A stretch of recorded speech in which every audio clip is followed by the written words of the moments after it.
Olá, aluno, seja muito bem-vindo à nossa quarta teleaula e última, teleaula da disciplina Enfermagem na Saúde da Criança e do Adolescente. Hoje nós vamos falar sobre considerações especiais na saúde da criança e do adolescente. Eu sou a professora Angélica e então hoje nós vamos adentrar aí o universo do adolescente, Então, quais serão as características do ser adolescente, Você se lembra de quando você era adolescente ou você está vivenciando esse momento, Esse momento, invariavelmente, ele é aí permeado por muitas mudanças, É um período em que aquele indivíduo, ele não é considerado nem criança e nem adulto. Ele está, assim, nesse processo de transição, de mudanças físicas, está numa consolidação do seu desenvolvimento, da sua personalidade, busca fazer parte de um grupo social, fora ali do seu ambiente familiar, que até então era muito vivenciado intensamente.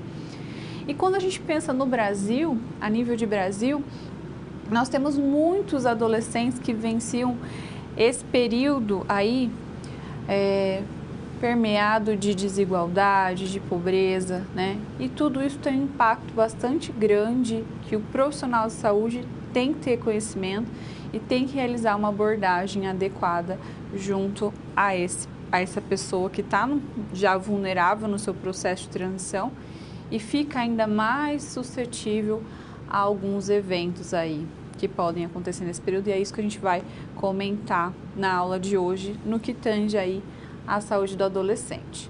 No quadro, a gente vai ver também que nós vamos abordar, além da saúde do adolescente, emergências pediátricas. Então, são algumas situações que são caracterizadas como emergência e a gente precisa falar sobre isso, precisa orientar os pais, sobre essas situações que podem acontecer para que eles busquem o serviço de saúde. E tem alguns casos que precisa saber ali o que fazer naquele momento, porque às vezes não dá tempo de levar ao serviço médico. Então, a gente vai também abordar sobre o suporte básico de vida, no caso de parada cardiorrespiratória. Então, o que fazer? Tanto o público leigo quanto os profissionais de saúde, Nós precisamos ter essa abordagem aí. No livro, você pode ter observado que nós temos uma diretriz de 2015. Eu vou trazer essa diretriz de 2015 e vou fazer um link aí com uma nova diretriz que traz atualizações, desse procedimento básico, de suporte de vida de 2020. Então, nós temos aí atualizações e a gente vai fazer esse link entre 2015 e 2020, certo? Daí, na hora, a gente fala mais sobre isso. E a gente vai falar também sobre a importância da segurança do paciente, porque nossa prática profissional, que tem aí o intuito de promover saúde, recuperação, de ser positivo para a saúde daquela pessoa, pode muitas vezes causar um dano a ela. E aí, nós precisamos pensar sobre isso. Nós precisamos discutir sobre isso e o enfermeiro tem um papel super importante, porque ele participa do processo aí de monitoramento, de elaboração de protocolos e tudo mais que é necessário e importante para que a gente possa prevenir essas ocorrências. Então, nós vamos aí abordar sobre vários assuntos hoje. Espero que você fique bastante atento, que a aula é super interessante. Vamos lá. Enfermagem na saúde do adolescente. Então, um adolescente que está vivenciando esse período de transição, Primeiro tem aquela transição corporal importante, que é a puberdade. Ele era criança, de repente começou a crescer pelos, teve um crescimento exponencial, teve uma maturação dos órgãos, começa a ter curiosidade também em relação à vida sexual, afetiva, participando de grupos, certo? Então, tem toda uma transformação acontecendo na vida desse indivíduo. Mas, afinal de contas, como que eu categorizo o adolescente? Que faixa etária que eu considero esse indivíduo como adolescente? Vamos entender no quadro que o Estatuto da Criança e do Adolescente, ele considera aí o adolescente de 12 a 18 anos, né? E a criança até 12 anos incompletos. O Estatuto da Criança é um documento aí super importante na área da saúde da criança, que traz aí uma abordagem, né, para assegurar os direitos em relação à saúde e à educação, entre outras temáticas que são desenvolvidas nesse documento, mas é super importante aí nessa abordagem para a saúde, né? Nós temos o Estatuto da Criança que vem falar aí até mesmo sobre o pré-natal, algumas ações do profissional junto à criança, né, para poder protegê-la, né? A gente considera então que a sociedade toda é responsável por essa criança, não apenas os seus responsáveis, os seus pais. Então o profissional de saúde ele tem que ficar muito atento em relação a violências, vulnerabilidades dessas crianças para poder dar os encaminhamentos corretos, certo? E o adolescente também. Essa definição de idade, como a gente pôde ver, ela é trazida pelo Estatuto da Criança e do Adolescente. Mas nós temos a Organização Mundial da Saúde, ela definindo a adolescência entre 10 e 19 anos. E o Ministério da Saúde, ele acatou, né? Ele aceitou essa definição. E aí, quando a gente olha nos documentos do Ministério da Saúde, o que a gente tem? De 10 a 19. Então, tem aí essa dissonância. Então, quando você for fazer as provas, observe bem de qual aí instituto, de qual documento, né, especificamente está se falando. Porque se for o Estatuto da Criança e Adolescente, tem essa faixa etária definida, certo? E aí essa fase da vida, né, ela é uma fase de muitas transformações e ele não está com a personalidade toda consolidada, né? O que faz com que ele fique exposto aí há várias vulnerabilidades, como a gente vai ver no quadro, né? Ele pode estar vulnerável a violências, isso não é apenas na infância, na adolescência também, acidentes, né? Gravidez na adolescência, abandono em situação de rua, trabalho infantil, consumo de drogas, não uso de preservativos, né? E aí ele acaba se infectando por faz aí uma infecção sexualmente transmissível, né? Acontece aí. Esse comportamento também gera uma gravidez. A gente tem que pensar que tudo isso se constitui o quê? Um desafio para o profissional de saúde. Por que um desafio, professora? Porque nós, profissionais de saúde, temos aí como função fazer a abordagem sobre todos esses temas, esclarecer para o adolescente sobre tudo isso, vida sexual segura, com o uso de preservativo, por exemplo, porque o adolescente, ele está muito voltado para ele. Imagina, nesse momento de vida, ter aí uma gravidez, né? Muitas vezes a gente percebe uma dificuldade desse adolescente, por exemplo, de cuidar de outro ser, né? Que não ele. Então, é um conflito bastante grande quando isso acontece nessa fase, porque ele não está totalmente pronto ainda para vivenciar isso. Então, nós, profissionais de saúde, temos um papel importante de fazer uma abordagem com o adolescente para prevenir tudo isso, principalmente, né? É a abordagem inicial.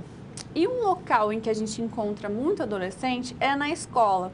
Então, a parceria da saúde com a escola é importante para que a gente possa ir até lá e levar esses conhecimentos, esses temas, debater sobre isso, porque eles vão estar mais esclarecidos.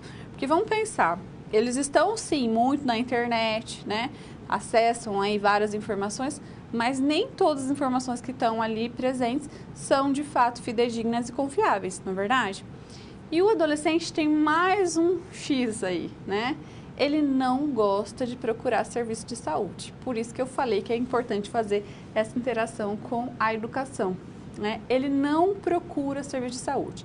Então, se por acaso ele for, né, ao serviço de saúde, seja por qualquer problema, aproveite esse momento para abordar aí sobre todas as temáticas pertinentes àquilo que ele veio buscar.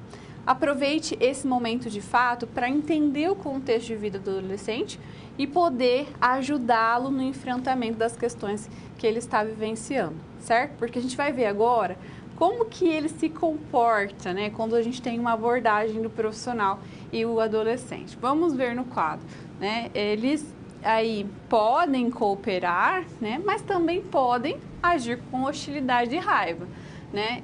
Eles podem ficar mais ansiosos ao interagir com estranhos e você, a princípio, é um estranho, então o objetivo é o quê? Fazer aí um vínculo com o adolescente, certo?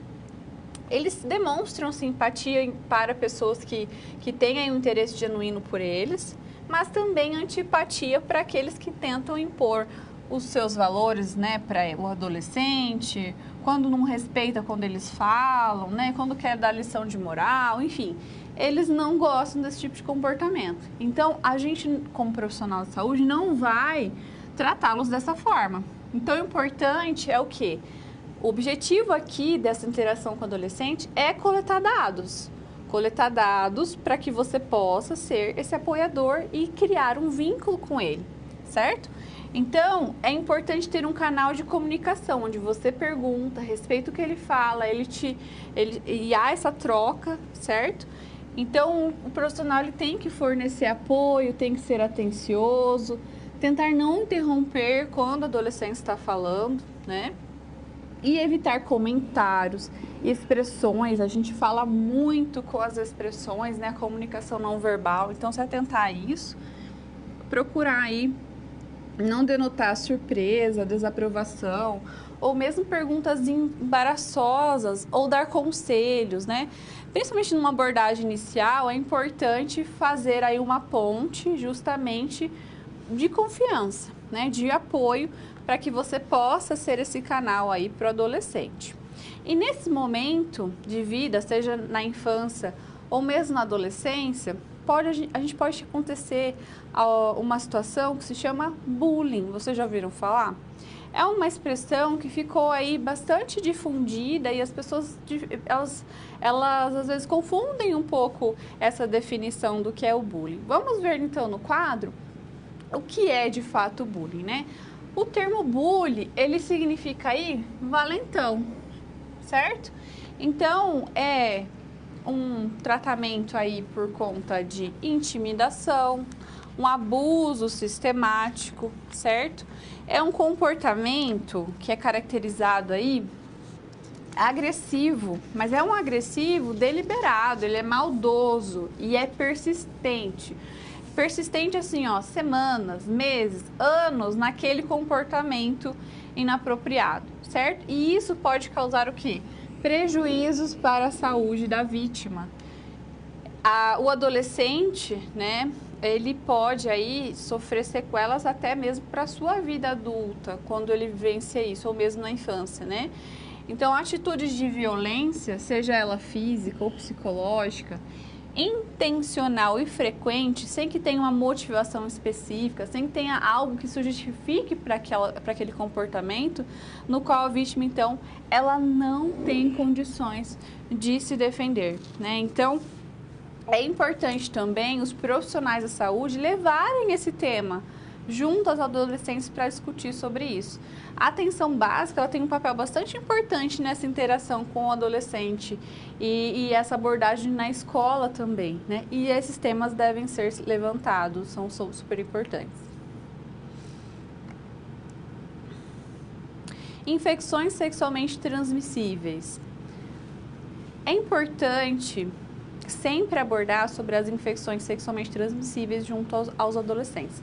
Por quê? Como eles são muito vulneráveis, justamente em relação à sua vida sexual, né, que eles estão numa fase de descoberta e de início da vida sexual, eles também estão mais expostos aí a esse tipo de infecção, certo? E a gente vai abordar esse assunto através de uma situação problema. Vamos ver essa situação problema.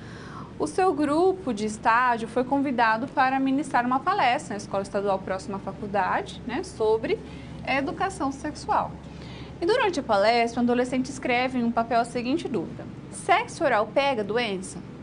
Diante dessa pergunta, como você desenvolveria uma resposta satisfatória? Então, antes de responder a esse aluno, Vamos entender sobre as infecções sexualmente transmissíveis e os jovens, né? Porque a gente tem aqui que essas infecções sexualmente transmissíveis, elas acontecem devido ao sexo não seguro, ou seja, comportamentos, né, de risco como o uso de álcool e droga que pode potencializar o sexo inseguro com o não uso de preservativos, tudo bem? E aí a gente tem estudos, né, de 2017 que indicam que o Brasil vive uma epidemia relacionada a essas infecções sexualmente transmissíveis, que são aí passadas, transmitidas pela via sexual. E os jovens são os mais acometidos. Então, se eles são os mais acometidos, eu preciso trabalhar com esses jovens. Eu preciso abordar sobre essas infecções sexualmente transmissíveis, que são aí as mais importantes, pelo menos do ponto de vista epidemiológico. Então, nós temos aqui a sífilis. A sífilis, ela é causada por uma bactéria, o Treponema pallidum. Inicialmente, ela vai se manifestar como uma pápula, um cancro, uma lesão ulcerosa, e ela é indolor. Aí aparece ali no órgão genital e depois desaparece espontaneamente. Às vezes a pessoa nem percebe que teve. Depois, a gente tem ali, depois de uns 6 meses mais ou menos, a sífilis secundária, onde o micro-organismo ele vai para a corrente sanguínea e ele consegue produzir lesões mucocutâneas, por exemplo, nas palmas das mãos. A gente apresenta aí umas manchas, umas dermatites, né, que são planas. E mesmo assim, tem pessoas que observam essa alteração e não buscam o serviço de saúde para fazer um tratamento ou para verificar o diagnóstico. E isso vai persistir e aí essa pessoa vai ter a sífilis terciária, né, que ela é de longa duração, né, e aí provoca complicações cardiovasculares, neurológicas. A sífilis, além de ser transmitida pela via sexual, ela também pode ser transmitida pela via vertical, de mãe para filho, via placenta. E ela tem tratamento, né? A gente tem ali a penicilina, o antibiótico, que com a dosagem já cura. Só que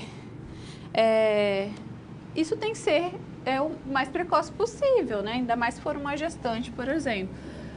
Mas se tiver, por exemplo, na sífilis terciária e isso tiver muito evoluído, ela já pode ter as complicações, né, decorrentes da doença. A gonorreia, né, ela pode ser assintomática, mas quando ela é sintomática, ela vai se apresentar com uma secreção purulenta na uretra. Ela é causada pela bactéria Neisseria gonorrhoeae. Tem tratamento, com antibiótico. O antibiótico, então, leva à cura. Temos o herpes genital. Aqui nós temos um vírus associado, né? Então, o herpes genital é causado por um vírus do herpes e ele vai provocar lesões ulcerativas nos órgãos genitais, que podem ser pruginosas também, né? Que causam coceira. E aí a gente fica num ciclo, a pessoa fica com esse vírus, né? Então, ele vai ter fases que ele vai apresentar essas lesões e vai ter momentos que vai melhorar. Nós temos antivirais que ajudam na melhora dos sintomas. O HIV/AIDS, né? Esse ele é causado aí pelo vírus da imunodeficiência humana, né? Ele causa uma deficiência imunológica no organismo da pessoa. Muitos jovens não vivenciaram o início da epidemia, né, do HIV, e aí eles têm a sensação que isso não existe ou que já tem um tratamento, né? Embora a gente tenha medicamentos que ajudem no controle, né, da doença, que conseguem diminuir a carga viral, nós temos, né, ainda essa doença muito atuante e muitas pessoas morrendo por conta da AIDS, né? É quando o sistema imunológico está tão enfraquecido que ele fica aí exposto às doenças oportunistas, né? Que se manifestam nessa pessoa e isso acaba o levando a óbito. Então, sim uma doença bastante impactante, o seu diagnóstico é impactante, traz também bastante estigma e é importante a abordagem do uso do preservativo, né, para todas essas doenças que nós estamos falando. No quadro, a gente vai ver ainda, né, as hepatites B e C. Elas são causadas pelo vírus da hepatite B e C, né? E aí ela vai comprometer o fígado, causa uma inflamação no fígado, que pode levar à insuficiência, alteração de enzimas hepáticas. Para controlar essa doença, pode ser utilizado interferon, controle da carga viral, feita a avaliação da função hepática também, certo? E tanto o HIV quanto a hepatite B, além da via sexual, também está envolvido na transmissão o compartilhamento de seringas e agulhas, né, que estão infectados. O HPV, né, ele é causado pelo papiloma vírus humano, ele causa um condiloma no pênis, na vulva ou no colo. O controle é através da remoção do condiloma. Esse condiloma ele é bastante pruriginoso, né? Pode fazer uso também de interferon para melhorar a imunidade da pessoa. E em mulheres a gente faz aí o Papa Nicolau ou a citologia oncótica para poder fazer a detecção de alterações celulares. E o HPV ele está envolvido nessa alteração celular justamente. Por quê, professora? Porque nós temos alguns tipos do HPV que é carcinogênio, ou seja, ele tem a potencialidade de causar um câncer. Então, ela começa com uma lesão, depois vai desenvolvendo, né, o processo de câncer normal. E aí esse exame ele ajuda a detectar precocemente essa alteração celular. Então, é um vírus que a gente pode adquirir pela via sexual e que consegue ser transmitido, que consegue ser protegido aí com o uso de preservativo. No quadro agora, a gente vai observar que as medidas, então, que devem ser reforçadas aí é o uso do preservativo, isso é indiscutível, né, para prevenir essas infecções. Em relação à hepatite B e o HPV, nós temos imunização, né, nós temos aí a hepatite B, que são 3 doses, né, ou mesmo uma dose ao nascer e depois faz aí a pentavalente, mais 3 doses de pentavalente. Dentro da pentavalente nós temos a prevenção de hepatite. O HPV, que pode ser administrado aí para as meninas de 9 a 14 anos e para os meninos de 11 a 14. São 2 doses com intervalo de 6 meses. Para as pessoas que vivem com HIV, são 3 doses e aí a vacinação é de 9 a 26 anos, certo? Daí tem essa especificidade no caso de pessoas que vivem com HIV. Quando se expõe ao vírus da hepatite B, tem uma imunoglobulina, que é um anticorpo específico para a hepatite B, e ele deve aí ser administrado nas primeiras horas para evitar ou tentar evitar a contaminação, né? Porque a gente tem, por exemplo, muitos profissionais da saúde que acabam se perfurando, se contaminando ali com secreção, com fluidos, enfim. E isso também pode levar à infecção, certo? Além da via sexual.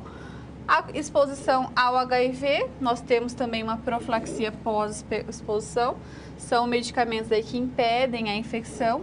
Até 72 horas após a exposição, ele deve ser administrado para diminuir aí o risco. Pensando nessa pergunta, né, que foi feito ali pelo adolescente, primeiro ponto, é importante sempre agradecer a pergunta, né?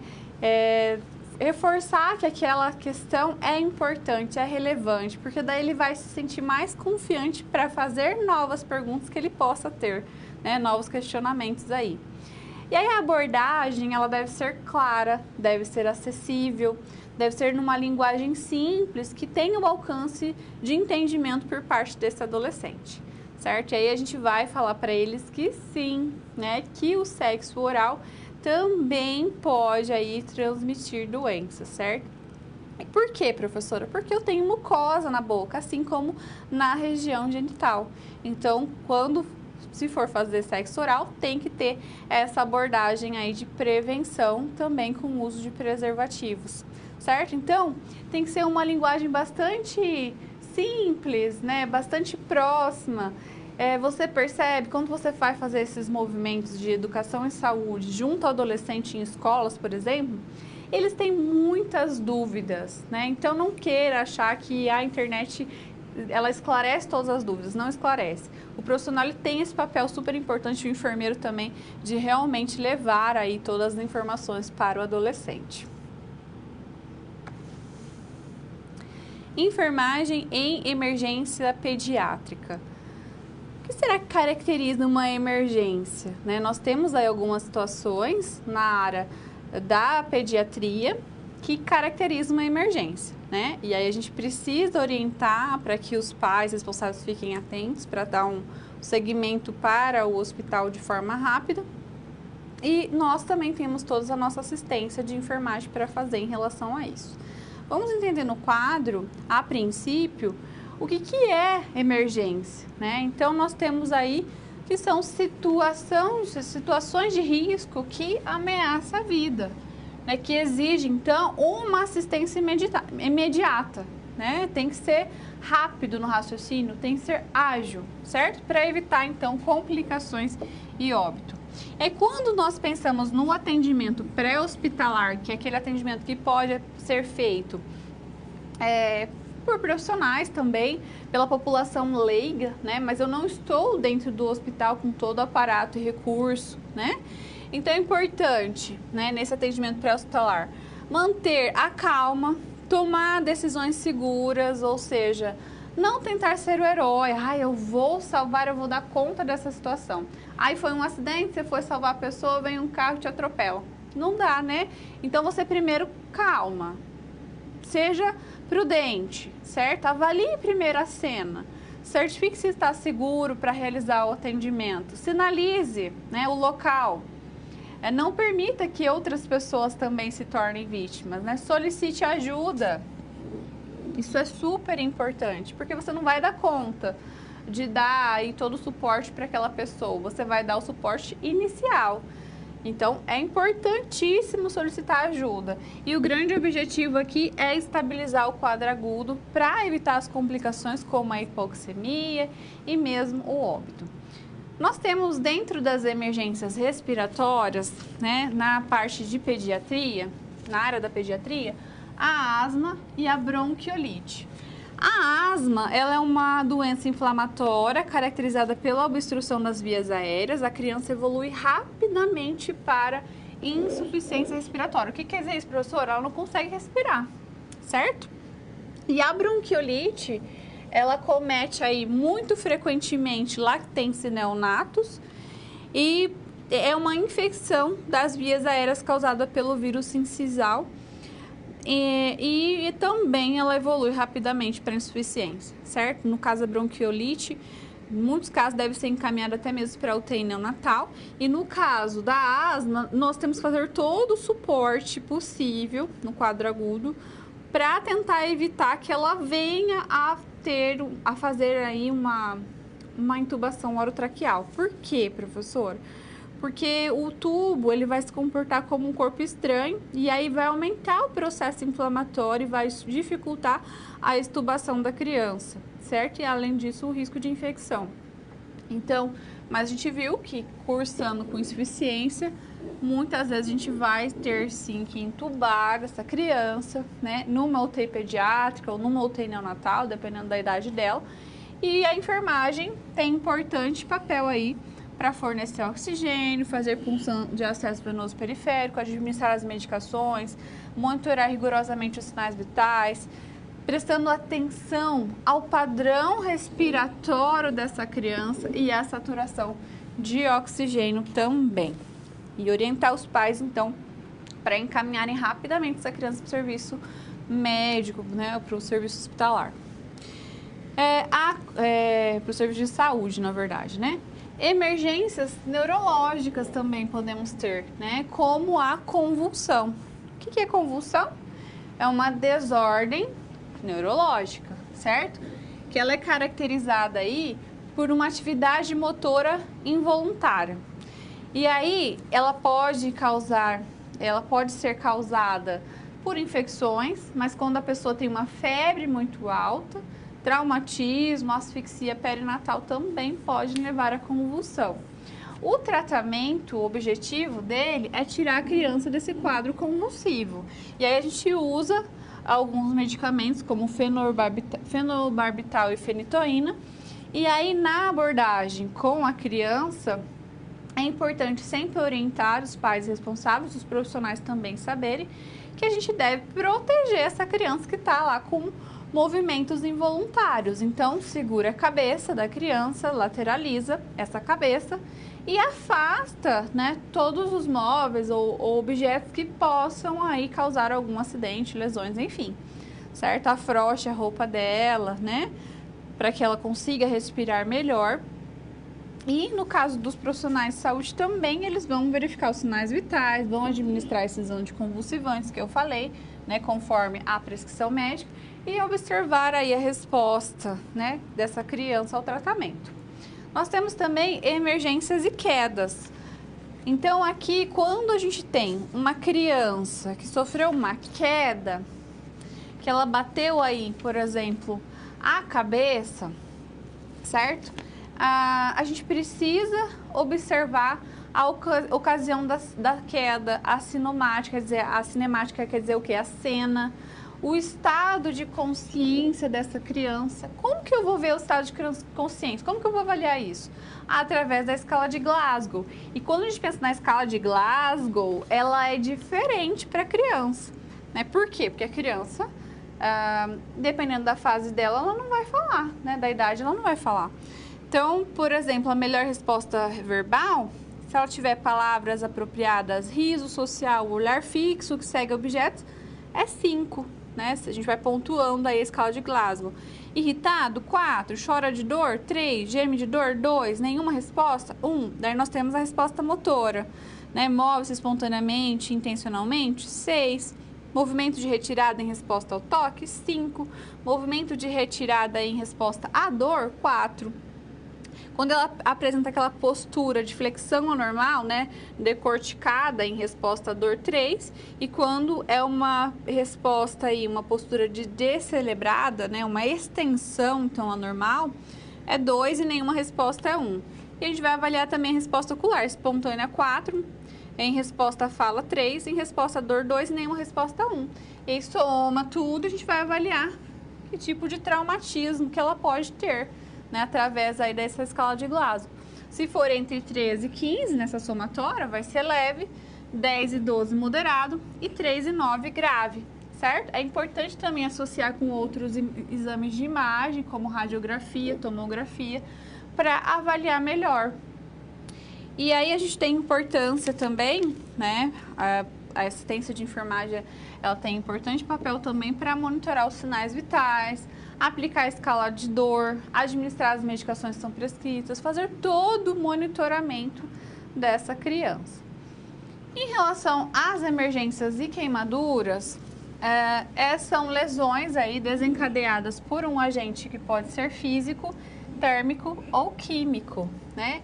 Ou elétrico, né?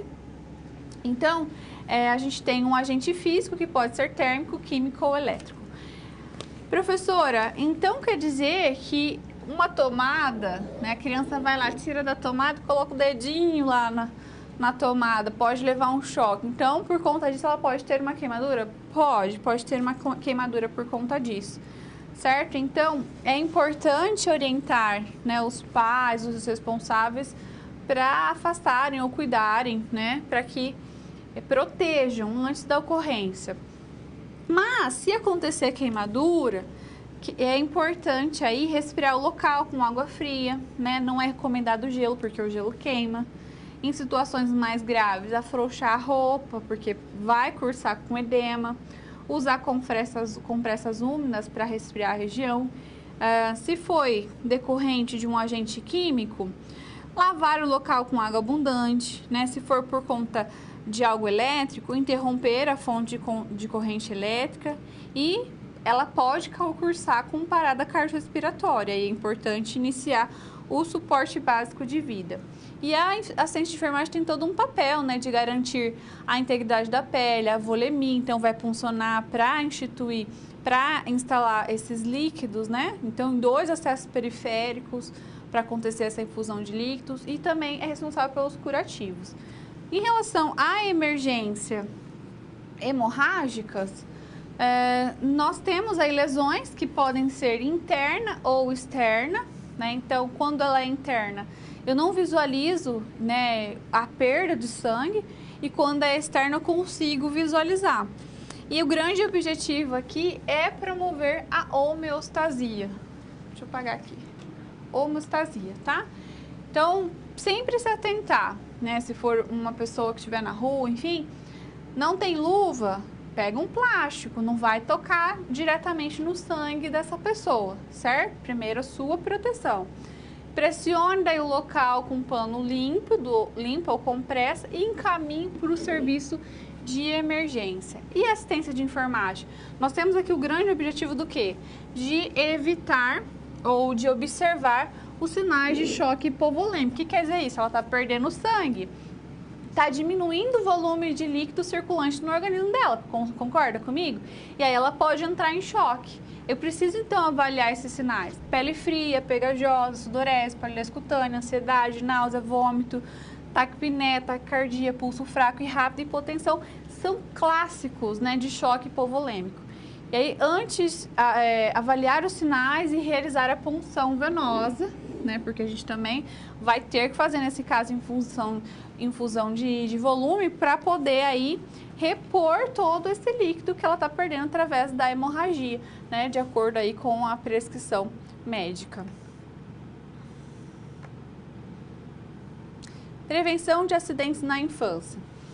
Nós vamos abordar sobre alguns acidentes que podem acontecer na infância através de uma situação problema. Vamos entender no quadro, então. O seu grupo de estágio está realizando uma atividade na sala de espera de uma unidade básica de saúde para pais responsáveis pelas crianças que estão aguardando consulta de puericultura. Uma mãe pergunta: o que fazer para prevenir acidentes com fogo? Diante dessa pergunta, como você desenvolveria uma resposta satisfatória? Então, vamos pensar. Na abordagem com a criança, a gente tem aí um papel em relação à imunização, ao acompanhamento da criança, certo? A prevenção, né, de situações de violência e mesmo acompanhamento. E também, super importante, a prevenção de acidentes na infância. Então, essa é uma abordagem que a gente faz nas consultas de puericultura também. E aí a gente pode ter alguns riscos que podem acontecer aí no ambiente doméstico, né? Então, é importante orientar os pais responsáveis para se prevenirem, observarem o local, tudo aquilo que pode se constituir um risco. Porque a criança, ela tem aí uma curiosidade inata e ela quer palpar, leva tudo à boca, ela está descobrindo tudo, né? Então, ela vai mexer mesmo. E é importante, então, afastar tudo isso. Então, por exemplo, se tem lá a tomada, que pode colocar o dedinho e levar um choque, coloca lá um protetor. Se tem ali alguns produtos que ela pode ter acesso e ela pode inalar isso e ter uma intoxicação, por exemplo, fecha, né? Coloca lá um protetor com fechadura. Então, são algumas medidas que a gente pode fazer para prevenir, como no caso da queimadura, né? A gente pode aí, essa panela com o cabo para fora, que criança pode chegar aí, passar a mão e todo o conteúdo da panela cair nela. Isso pode causar aí uma queimadura, ou mesmo colocar a mão no fogo, né, que se constitui uma queimadura. Então, é importante sempre colocar o cabo para o lado da panela, do fogão, sempre para dentro do fogão, nunca para fora, e evitar que criança circule em cozinha, pelo menos, certo? E a gente vai observar, né, que vários ambientes aí da casa, eles podem se constituir, sim, um risco. Então, a gente vai observar no quadro, né, essa outra situação, que é bastante corriqueira, que é a intoxicação, né? Os pais, eles podem deixar isso guardado ao alcance das crianças, ela vai mexer, vai levar à boca. Medicamentos também, às vezes, deixam ao alcance da criança. E a intoxicação é uma urgência também, uma emergência, precisa levar para o hospital rapidamente. O enfermeiro vai fazer toda uma abordagem aí, por exemplo, colocar uma sonda gástrica para drenagem, enfim. E a gente precisa também orientar para que observe o rótulo, né, do produto específico que ela ingeriu. Casos de afogamento também. Então, quando a gente pensa em criança, é sempre importante ter um adulto por perto supervisionando, cuidando dessa criança. Se tem piscina na casa, coloca lá um cercadinho nessa piscina, né, para prevenir dela ir até aquele ambiente. E é importante também saber que, no caso de afogamento, vai ter que fazer aí todo o suporte básico também de vida da criança, de vida, certo? Nós temos também no quadro o engasgo, que é outra situação que pode acontecer, e o enfermeiro, ele pode atuar orientando, né, o que fazer para prevenir, como por exemplo, criança, ela tem mais facilidade para engasgo, porque a epiglote dela é menor que a do adulto. Então, a facilidade para passar o leite ou o alimento ali para a traqueia é muito mais fácil. Então, quando ela faz uso da amamentação, colocar para rotar sempre é importante, deitar essa criança com a barriga para cima. E no caso de engasgo, orientar sobre a manobra de Hensch, que é essa que a gente está vendo no quadro em relação à criança. Então, na criança, nós vamos posicionar ela aqui nessa posição, certo? E vamos fazer 5 golpes suaves, mais firmes, entre as escápulas. E aí depois a gente vai virar ela nessa posição ventral, né, de barriguinha para cima. E aí a gente vai colocar os 2 dedos entre a linha mamilar e realizar 5 compressões e vai reavaliar a criança. Certo? Se não voltou, se não melhorou, volta de novo. Às vezes é algum corpo estranho que você até consegue visualizar na via aérea ali, então se você consegue visualizar, você retira com cuidado. Crianças maiores, nós devemos então ficar atrás da criança, né? E aí a gente vai apoiar essa criança aqui, ó, na frente com as 2 mãos em região do umbigo dela, né? De cicatriz umbilical. E a gente vai fazendo esse movimento aqui para cima das mãos, certo? Para tentar sair, né? Para que saia, então, esse objeto ou esse alimento, enfim, que fez com que ela se engasgasse, né? Porque não são só alimentos, às vezes ela coloca um brinquedo, uma moeda, enfim, que também pode levar ao engasgo. Outra situação também que a gente pode ver no quadro é a queda, né? Essa situação, por exemplo, que a gente está vendo de uma escada, ela poderia ser prevenida colocando, então, uma cerquinha, né? Uma cerca já ajudaria a evitar. Mas a criança é dela, é inato esse sentimento de descoberta, né? De escalar o sofá, enfim. Então, é importante se prevenir, estar sempre atento, por perto, porque se tiver essa queda, a gente vai ter que fazer toda aquela abordagem neurológica, né, avaliando o nível de consciência, fazendo exames também. Em alguns casos, a gente precisa fazer exames para poder avaliar se teve aí uma complicação mais grave ou não. Vamos para o Kahoot. Eu tenho aqui o PIN, que é o 4420174. Eu te convido, então, a participar do nosso game. Vou aguardar alguns instantes aí para você entrar.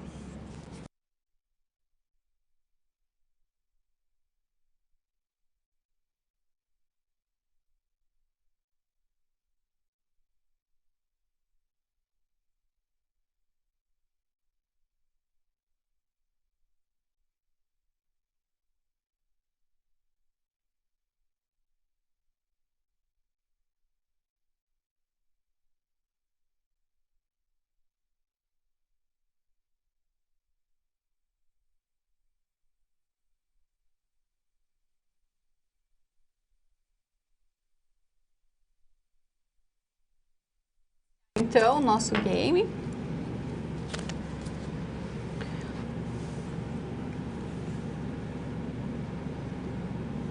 Segundo o Estatuto da Criança e do Adolescente, considera-se criança a pessoa de 12 anos de idade incompletos e adolescente entre 12 e 18 anos de idade, entre 12 e 16 anos de idade, entre 12 e 17 anos de idade, entre 12 e 21 anos de idade.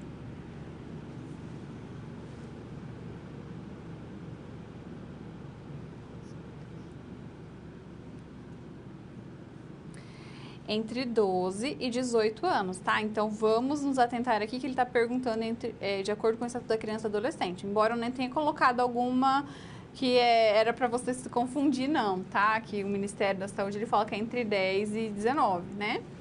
E a Organização Mundial da Saúde também. Então, frisa aí, ó. Estatuto da Criança e Adolescente, 12 e 18. Os mais acometidos pelas infecções sexualmente transmissíveis são os jovens e é importante informá-los sobre o uso de preservativo nas relações sexuais. Isso é verdadeiro ou falso?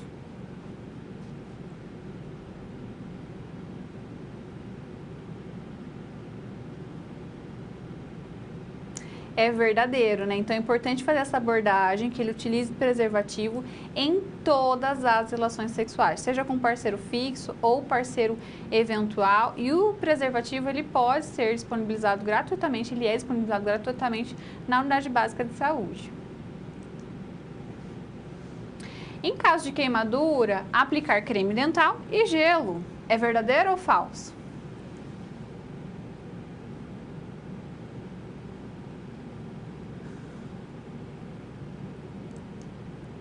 É falso, né, pessoal? Creme dental é algo que se difundiu aí culturalmente, mas traz um prejuízo aí, né, para queimadura, para pele. E o gelo, ele queima, né? Então, a gente não faz uso de nenhum e de nem outro. Suporte básico de vida. Nós vamos entender sobre o suporte básico de vida no que tange aí os elos, né, de prevenção e de realização desse suporte básico de vida intra-hospitalar e extra-hospitalar também, como a gente pode observar no quadro. Então, essa abordagem aqui no quadro, ela tá igual a do livro de vocês, que ele segue a diretriz de atendimento da parada cardiorrespiratória, né, que é aí da American Heart Association, né, de 2015. E essa mesma organização, ela traz atualizações agora, recentemente em 2020, certo?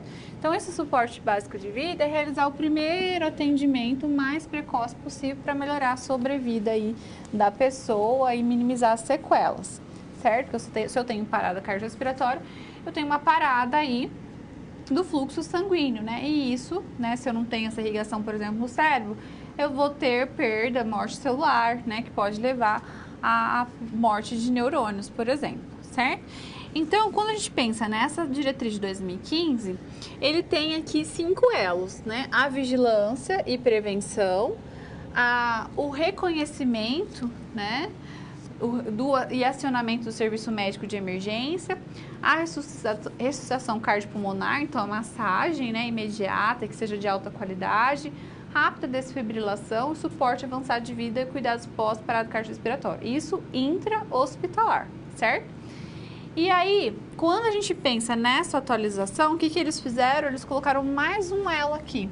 Aqui nós temos agora a recuperação, certo? Mais um elo. Aí, em relação à parada cardiorrespiratória extra-hospitalar, aquela que acontece fora do hospital, que vai acontecer esse atendimento por socorristas ou leigos, eu tenho nessa de 2015 esse reconhecimento, já acionar o serviço médico, né? Reconheço a parada, aciono o serviço médico, inicio a ressuscitação cardiopulmonar, então a massagem, rápida desfibrilação, serviços médicos básicos avançados de emergência, suporte avançado de vida e cuidados pós-PCR. Aqui, nesse extra hospitalar, nós temos aqui um elo anterior, que é a prevenção, e também um novo elo aqui, que é a recuperação, tudo bem? E aí nós temos alguns algoritmos, né, que ajudam a nortear aí nessa abordagem. Então, a primeira coisa que a gente tem que pensar, o local está seguro? Né, manter a calma e observar se o local está seguro, para poder fazer essa abordagem com a pessoa. A vítima está em parada cardiorrespiratória, eu tenho 10 segundos para checar isso, para ver se a criança está respirando e se tem pulso. Né? E aí, o que eu vou fazer se eu identificar que ela não respira e não tem pulso? Vou solicitar ajuda. Observar também qual o correto posicionamento das mãos em relação à compressão. Então, quando a gente fala de crianças, posicionar as duas mãos, né, ou uma sobre a metade inferior do externo, tudo bem? Agora, em neonato lactente é diferente, né? A gente tem aqui nessa de 2015, que ela fala, né, que a gente vai ter um profissional posicionar 2 dedos no centro do tórax, com 2 profissionais posicionar 2 polegares abaixo da linha mamilar. Embora a maioria dos profissionais prefiram utilizar aí um dedo sobre o outro aí nessa região mamilar, certo? Depois, qual a profundidade da compressão? Em crianças, aproximadamente 5 centímetros. Professor, o que quer dizer essa compressão? Eu estou aqui nesse movimento de parada, certo? De ressuscitação cardiopulmonar. Então, eu tenho que fazer esse movimento firme, né? De forma que eu efetivamente observe o tórax dela afundando e depois retornando, certo? Então, a gente precisa observar essas considerações quando eu falo de qualidade. E também tem que ter uma frequência aí que considere uma frequência cardíaca de 100 a 120 batimentos por minuto, tá? Então, é uma frequência rápida. Então, vamos ver no quadro, né? Que em neonatos, aqui nessa diretriz, ele considera 4 centímetros, né, de profundidade aí nessa compressão. E na nova diretriz que foi atualizada, esse dado ele foi atualizado.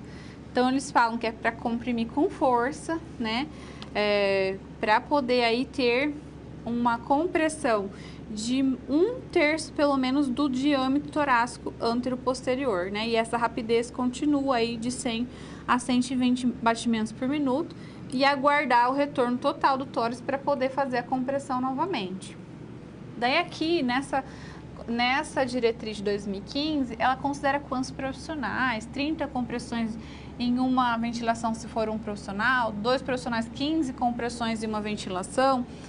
Agora, nessa de 2015, o que ele fala apenas, né? Qual foi a atualização? Se a criança estiver sem vias aéreas avançadas, o que quer dizer isso? Ela não está entubada, eu vou fazer uma relação compressão-ventilação de 15 compressões para 2 ventilações, certo? Agora, se ela estiver em via aérea avançada, então ela estiver entubada, eu vou fazer as compressões contínuas e uma ventilação a cada 2 a 3 segundos, tudo bem? A gente percebe que essa diretriz de 2015, ela traz pra gente aqui que essa ventilação é a cada 5 segundos, então teve essa alteração aí, diminuindo o tempo, né?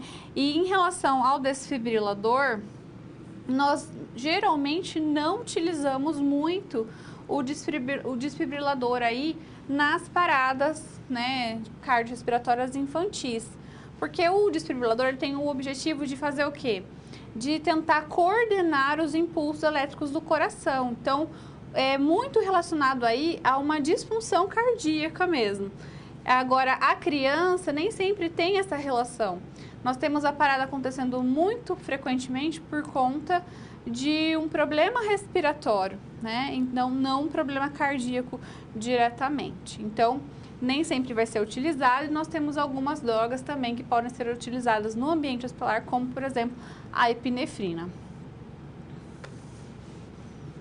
Classificação de risco. Vamos entender essa situação, problema, que ela vai abordar sobre a classificação de risco. Então, eu estou ali no serviço de urgência, emergência, por exemplo, e estou recebendo as pessoas. Como entender, como saber quando eu vou atender uma primeira ou quando eu vou atender a outra? Será que é por ordem de chegada? Vamos entender melhor isso. Durante o seu estágio supervisionado no pronto-socorro infantil, o professor solicitou a você que acompanhe a enfermeira livre na classificação de risco. No primeiro atendimento, vocês recebem uma criança de 4 anos com diarreia e vômitos há 24 horas. Ela apresenta sinais vitais estáveis, palidez cutânea, letargia e inapetência, certo? De acordo com os dados obtidos durante a avaliação, qual seria o fluxo e a prioridade desse atendimento de acordo com o protocolo de Manchester? E aí, pessoal? Você tá lá na classificação de risco, né? Você está lá acolhendo a demanda que chega espontaneamente no serviço de saúde e você recebe essa criança. Como que você ia classificar essa criança? Então, se no serviço de saúde que você trabalhar estiver instituído a classificação de risco de Manchester em pediatria, então nós vamos levar em consideração cores, né, que indicam aí a prioridade de atendimento e o tempo de atendimento que essa criança tem que ser atendida, de acordo com as situações, né, que são garantidas pelo fluxo. Então, vermelho quer dizer que tem um comprometimento da via aérea, tem uma respiração ineficaz, pode estar em choque, né, a criança não responde ou está em convulsão. Laranja, quando apresenta uma hemorragia incontrolável, alteração do estado de consciência, quando está com febre, dor severa. O amarelo é uma pequena hemorragia, só que incontrolável, tem uma história aí um pouco estranha, vômitos persistentes, febre também e dor moderada. Agora, se a pessoa estiver subfebril, uma febrícula, com vômitos, com uma dor ligeira há menos de 7 dias, problema recente, verde. Se a essas questões foi não, azul. Tudo bem? Agora nós vamos entender o porquê dessas cores. Cada uma delas tem um tempo de atendimento, certo? Então, se eu tenho essa emergência aqui relacionada a, por exemplo, essa dificuldade de respiração, ela tem que ser atendida imediatamente. Não dá para esperar nada. Vai direto para a emergência, certo? É uma emergência. 0 minuto de espera. É uma prioridade, então, de atendimento. Depois nós temos a cor laranja, 10 minutos, é muito urgente, então a gente precisa aí ter esse atendimento também, praticamente imediato. O amarelo, urgente, então vai poder ser atendido aí em 60 minutos no máximo, né? Ele é rápido, mas ele pode aguardar um pouquinho naqueles casos que a gente falou. O verde, 120 minutos, então a gente não tem aí uma urgência envolvida nesse atendimento, é pouco urgente. E o azul, ele não é urgente, né? Então, 240 minutos em torno para poder atender essa pessoa. No caso da situação, problema que a gente observou, o que nós vimos? Que os sinais estão estáveis. A criança, ela não está apresentando sinais de choque, tudo bem? Mas ela está com vômito, diarreia e inapetência, ela não está comendo, né? Então, ela está com uma perda de líquidos e eletrolítico e não consegue se alimentar. Então, o quadro dela pode piorar. Então, por conta dessa piora aí que pode acontecer, nós vamos classificá-la como cor amarela, né? Então, ela vai ser atendida não como uma urgente de forma imediata, mas ela não vai ficar esperando tanto como um verde e um azul. Segurança do paciente na saúde da criança e do adolescente. Quando a gente pensa nos nossos cuidados, né, de enfermagem, na assistência que a gente presta ao paciente, o objetivo é realmente assisti-lo de forma positiva para que ele possa melhorar a sua condição de saúde, certo? Só que nem sempre a gente tem dessa prática, né, tendo de fato essa melhora. Então, os procedimentos, né, e a abordagem que a gente faz na nossa assistência, ela pode se constituir um dano, né? Eu posso aí prejudicar ainda mais a situação daquele paciente por conta do risco que eu expus na minha assistência, né? Por exemplo, fui passar uma sonda vesical, não me atentei à técnica correta, acabou ocasionando uma infecção urinária, por exemplo, né? Então, é um risco da técnica, um risco do procedimento, mas que o profissional tem toda uma abordagem para cuidar para que não venha a realmente ser. A gente vai ver no quadro, então, que a gente tem aí, né, uma caracterização, então, desse risco. Vamos entendê-lo, então, né? Esse risco, ele está presente no serviço de saúde e a grande abordagem em relação a eles é a segurança do paciente, para a gente prevenir ou mesmo para que eles não ocorram. Então, a gente tem que pensar neles.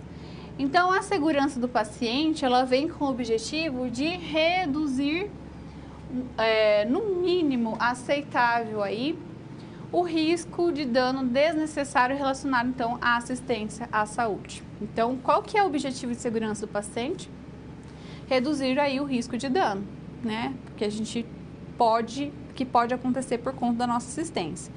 Então, quando a gente pensa na criança, a gente pensa em toda uma especialidade, né, muito focada ali naquelas considerações da criança, né? E aí alguns erros podem acontecer nesse cuidado na criança, principalmente em relação aos medicamentos. Então, nós temos aqui, nessa área que é tão específica da saúde da criança, o uso de medicamentos aí que são diluídos, rediluídos em uma quantidade muito mínima, que pode gerar aí uma confusão, que pode gerar erros, né? E isso acarretar danos à criança. Por exemplo, eu posso ter uma prescrição errada, né, feita de forma incorreta por parte do profissional médico, que ele pode ter colocado ali uma dose maior do que aquela do peso indicado para a criança. E aí essa mesma prescrição vai passar o quê? Pela farmácia, que vai dispensar a medicação, depois para o profissional de enfermagem, que vai fazer a administração. E se nenhum deles pôde observar aí algumas sequências de procedimentos para se resguardar, para que não ocorram erros, eles vão então ser administrados. Essa medicação vai ser feita de forma incorreta, né? E aí isso pode gerar riscos, no sentido até mesmo de óbitos. A gente precisa então pensar em todos esses processos que acontecem no serviço de saúde e que podem ter esse risco e qual abordagem fazer, né, para que a gente possa minimizar todos eles. Nós vamos ver no quadro alguns termos bastante frequentes, né, e estão relacionados aí à segurança do paciente. Então, segurança do paciente, o que quer dizer? Reduzir os riscos de dano desnecessário relacionado ao cuidado em saúde. O dano é o comprometimento já, né? Eu comprometi uma estrutura ou função do organismo, doença que eu gerei por conta da minha assistência, lesões, sofrimento, óbito, incapacidade física, social, psicológica. Agora, o risco é a probabilidade desse incidente acontecer. O incidente, ele já é o evento que pode resultar ou resulta, então, nesse dano que a gente comentou. Circunstância notificável é um incidente com potencial de dano. Sempre quando a gente tem algum incidente que aconteceu no serviço e que poderia ter causado um dano, é importante notificar para o setor responsável no serviço de saúde, porque isso tem que ser estudado, monitorado, avaliado, para que a gente possa rever o processo de trabalho. Near miss, que é incidente que não atingiu o paciente, né? Ele aconteceu, mas não chegou a atingir o paciente. Incidente sem lesão, incidente que atingiu o paciente, mas que não chegou a causar esse dano aqui que a gente comentou. E o evento adverso é um incidente que resulta aí em dano ao paciente. Nós temos no Brasil, de forma bastante recente, alguns documentos aí para assegurar aí que o paciente, ou melhor, para assegurar que o profissional considere alguns passos para que ele possa rever a sua assistência, né, cuidar mais daquilo que ele faz, para a gente ter segurança em relação ao paciente. Então, nós temos esse documento do Corém São Paulo, que é os 10 passos de segurança do paciente, e o Ministério da Saúde, que ele vem, então, com esses 6 passos, né? Como, por exemplo, identificar corretamente o paciente. Então, se eu vou dar a medicação, é esse paciente mesmo? É importante se certificar disso. Melhorar a comunicação entre os profissionais de saúde, então, médico, enfermeiro, nutricionista, farmacêutico, fisioterapeuta. Melhorar a segurança na prescrição, o uso e a administração de medicamentos. Então, checar realmente, né, todos os passos aí para administração, para preparo dessa medicação. Assegurar a cirurgia em local de intervenção, procedimento paciente correto, higienizar as mãos para evitar a infecção, porque um dos danos é a infecção, né? Reduzir o risco de quedas e úlcera por pressão, entre outras aí que são abordadas pelo Corém São Paulo. E essa gestão da qualidade, então, ela vem no serviço de saúde com o objetivo de monitorar todos os processos existentes no serviço. E aí, com base nesse conhecimento de como acontece o processo, realizar o controle e diminuição desses riscos, certo? Então, o grande objetivo aqui é garantir um melhor desfecho clínico para o paciente, desde o momento em que ele chega ao serviço até o momento aí da alta, sem que ele sofra nenhum dano. E então, nesse fluxo, é importante a gente considerar aí a identificação do incidente e a notificação.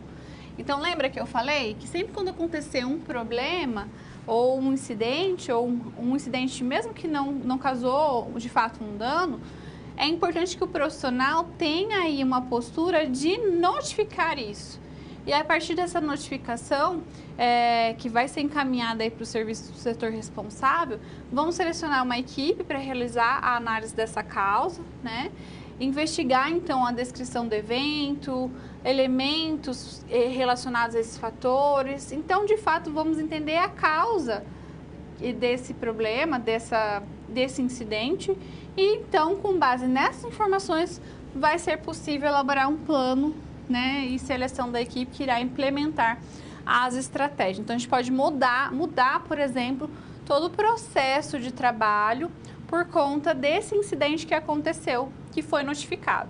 Então, é importante no serviço de saúde ter uma cultura aí de não punir quem faz esses incidentes, quem acabou praticando esse incidente, porque em muitos casos ele pode auxiliar a gestão, né, para poder rever todo esse processo e de fato evitar para não acontecer novamente. Protocolos clínicos e procedimento operacional padronizado. Então, o que será um protocolo? O que isso tem a ver, né? O POP, o que isso tem a ver com a segurança do paciente? Vamos entender na situação problema, né? Essa abordagem. Então, esse é o primeiro dia de estágio na pediatria, o professor apresenta a unidade, enfatiza que nos indicadores da unidade existe um número elevado de erros de medicação. O professor propõe que o seu grupo de estágio investigue as possíveis causas e sugira uma ou mais intervenções para melhorar os indicadores, bem como reduzir os incidentes, certo? Ao analisar, então, as notificações, você observa que os principais incidentes estão relacionados com os antibióticos, erro de diluição, erro na programação na bomba de infusão. Então, aqui, o que ele identificou? A causa. Em seguida, você faz um mapeamento do processo. Então, como que funciona esse processo de preparo e administração de medicação, né? E aí, o que eles constataram? Constataram que não tinha, né? Não tinha aí um protocolo para direcionar, nem um POP. Então, diante desse exposto, como que você resolveria essa situação? Então, os alunos fizeram aí, né, o seu dever, chegaram a entender as causas relacionadas com essa notificação e também perceberam que não tinha esses protocolos, né, e nem aí o POP, que é o procedimento operacional padronizado. Então, a gente precisa, no serviço de saúde, desses protocolos. Por que, professora, que eu preciso de protocolo clínico? Porque vamos pensar que eu tenho um médico, ele recebeu essa pessoa de manhã, ele prescreveu um antibiótico. Tem um diagnóstico, beleza, um antibiótico. Aí chega no período da noite, o outro profissional que chegou de plantão, olhou aquele antibiótico que o profissional da manhã passou e não concordou com aquilo. Falou, não, vou colocar outro, vou prescrever outra medicação. Então, percebe que a gente não tem o quê? Uma padronização nos serviços, de condução mesmo, clínica, né, da patologia. Então, esses protocolos são o quê? Para que a equipe fale a mesma língua, haja da mesma maneira, né, de acordo aí com esses protocolos que são garantidos conforme, né, toda a publicação, todas as normas científicas, tudo bem? E o POP, ele vai o quê? Padronizar os procedimentos. Então, se você vai passar a sonda vesical de demora, como que você vai passar? Ah, você estudou em uma escola, você aprendeu desse jeito, o outro enfermeiro aprendeu de outro. Aí cada um vai fazer de um jeito? Não, né? A gente precisa ter isso normatizado. Tudo bem, você aprendeu de um jeito, Mas nesse serviço você deve fazer dessa forma. Então, quando você for adentrar o serviço, é importante se ater a todos esses documentos, tá? O POP ou mesmo os protocolos. E o enfermeiro, ele está muito presente para a elaboração desses documentos, tudo bem? Vamos ver no quadro, então, né? Que são ferramentas aí estratégicas que vão disseminar a segurança, a cultura da segurança do paciente, traz consigo aí, né, traz uma responsabilidade sobre a segurança em si, dos colegas e pacientes, e está com foco aí educativo e de aprendizagem. Quando a gente pensa na situação problema, se não tem então um protocolo, se os alunos identificaram isso, o que precisa então? Precisa criar esse protocolo. Então, vamos criar um protocolo medicamentoso que contém aí o nome de cada antibiótico, certo? Que eu tenha as soluções para reconstituição, compatibilidade com outras drogas, indicações e dosagens, né? Que tenha todas as informações sobre esses medicamentos que vão ser usados. É importante envolver toda a equipe multiprofissional na elaboração desses protocolos, certo? Em relação ao POP, nesse caso aí que eles estão com dificuldade, por exemplo, na instalação correta em bomba de infusão, então vamos padronizar como que vai ser feita o preparo, a administração, a programação da bomba. A gente deixa tudo isso padronizado através do POP, né, desse procedimento que é a medicação. E aí a gente também pode propor a implantação da dupla checagem. O que é a dupla checagem, professora? Então, o profissional que ele está aqui administrando a medicação, ele vai ser acompanhado por outro profissional. Esse profissional vai checar os passos que foram realizados, porque vamos pensar que nesse POP vai ter o quê? Um passo a passo do que é para fazer, né? E aí, ele vai acompanhar esse passo a passo até a instalação do medicamento. E, ao final, os dois profissionais checam. Por que, professora, isso? Porque duas pessoas a gente considera que é mais difícil errar, não é verdade? Então, se tem duas pessoas acompanhando esse processo, a gente considera, então, que o risco, ele é mínimo, então, nesse caso. Tudo bem? Vamos para o Kahoot, nós vamos aqui para o término, então, do nosso game. E próxima questão. A manobra de Hennig é utilizada em acidentes com engasgo.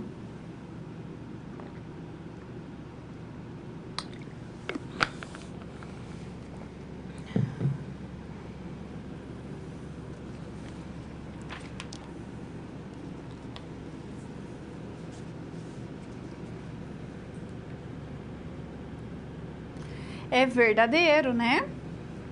Quando a gente tem uma situação de engasgo, nós vamos utilizar, então, a manobra de Hennig, né? Então, em neonatos, em lactentes, lembra daquelas imagens que eu mostrei? É bem aquelas imagens que nós vamos fazer, né? Então, nós vamos aí posicionar a criança de forma ventral, de barriguinha para baixo, certo? E vamos dar 5 golpes suaves aí entre as escápulas. Aí depois a gente volta ela, né? Então, ela fica em posição dorsal e vamos posicionar os 2 dedos entre a linha mamilar e aí realizar 5 compressões. A gente vai avaliar essa criança, certo? Agora, se for uma criança maior, a gente vai fazer aquilo que é já habitual até mesmo no adulto. Então, colocar aí as 2 mãos na região de cicatriz umbilical e aí fazer movimentos ascendentes. Tudo bem?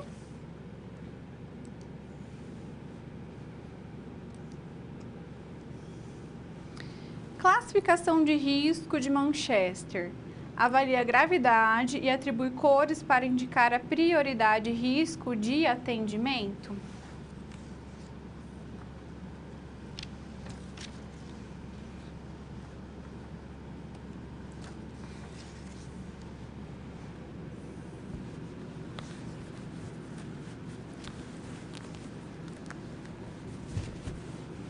É verdadeiro, né, pessoal? Então, a gente tem essa classificação de Manchester que ajuda a organizar os serviços. Nós temos ali uma equipe que fica para recepcionar essa demanda espontânea que chega, né? Então, ela vai avaliar a gravidade, né, dessa pessoa. E aí, com base nessa prioridade, nesses fluxos estabelecidos, a gente tem aí essa determinação por cor que está relacionada com o tempo de atendimento aí a ser realizado, praticado no caso dessa pessoa, né? Então, por exemplo, se foi uma situação de uma cor vermelha, então a gente tem aqui uma urgência. Então, não tem que esperar nada, é 0 minuto. Então, a gente consegue, por exemplo, favorecer quem precisa mais para ser atendido aí de forma imediata.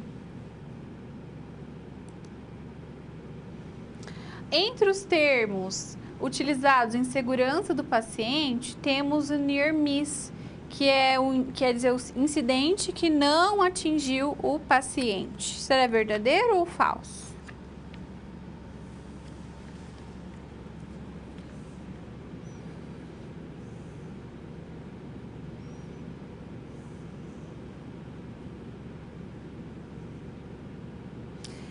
É verdadeiro, né? Então, nós temos vários termos utilizados quando a gente pensa nessa abordagem de segurança. E entre esses termos, nós temos o near miss, que é justamente esse o significado dele.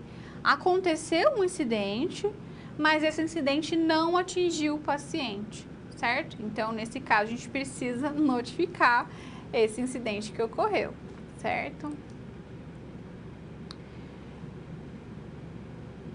Aqui nós temos, né, em terceiro lugar o Helder, em segundo a Tati e em primeiro a Sônia. Parabéns para todos aí. Obrigada pela participação de vocês.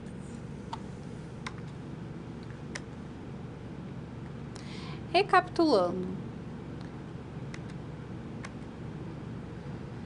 Nós abordamos hoje sobre a saúde do adolescente. Nós vimos aí que ele é vulnerável, né, a várias situações que podem acontecer, e ele é vulnerável justamente pela característica de ser adolescente, né, dessa transição, não tá com uma personalidade totalmente consolidada, um desenvolvimento totalmente consolidado, né, e aí ele fica exposto a infecções sexualmente transmissíveis, a violência, acidente, gravidez na adolescência, uso de drogas, álcool, etc.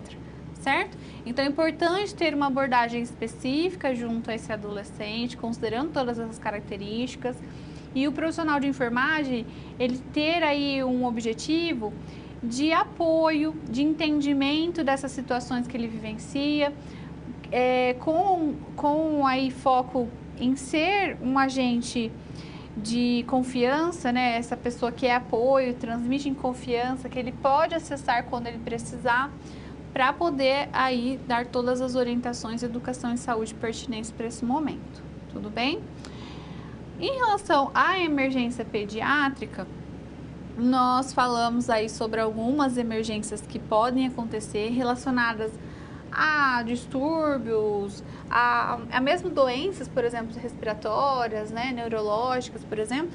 E também existem no ambiente doméstico algumas situações que podem sim ser prevenidas, né? E aí é importante a abordagem do enfermeiro junto aos pais responsáveis para que eles observem esse ambiente e possam realizar ações de prevenção, orientando também o que fazer no caso de ocorrência aí de alguma situação que é aí caracterizada como emergência. Tudo bem? Nós falamos também sobre o suporte básico de vida, né, que ele consiste nessa detecção da parada cardiorrespiratória, acionamento do serviço de urgência, serviço médico, né, ajuda, solicitação de ajuda em relação aí quando isso acontece fora do ambiente hospitalar, e começar a parada cardiorrespiratória, saber como fazer, né, essa manobra na criança, como que tem que ser aí essa massagem de forma adequada, com qualidade. Fizemos um link aí também entre aquilo que modificou, que a gente teve de atualização na diretriz em 2020, certo? E também falamos sobre a segurança do paciente na saúde da criança e do adolescente, né, a saúde aí ela vem aí com assistência justamente para melhorar a saúde da pessoa, mas por conta da nossa assistência mesmo a gente pode trazer prejuízo. Então, é preciso refletir sobre todo esse processo e organizar o serviço, padronizando, então, esse serviço para que todos os profissionais possam fazer da mesma forma e falar a mesma língua. Tudo bem? Eu espero que você tenha entendido esses conceitos, tenha aproveitado aí toda a disciplina como um todo, saúde da criança, né, e do adolescente. Me coloco à disposição se vocês tiverem qualquer dúvida e agradeço, né, pela participação de vocês aí nos momentos de interação. Até a próxima. Tchau, tchau.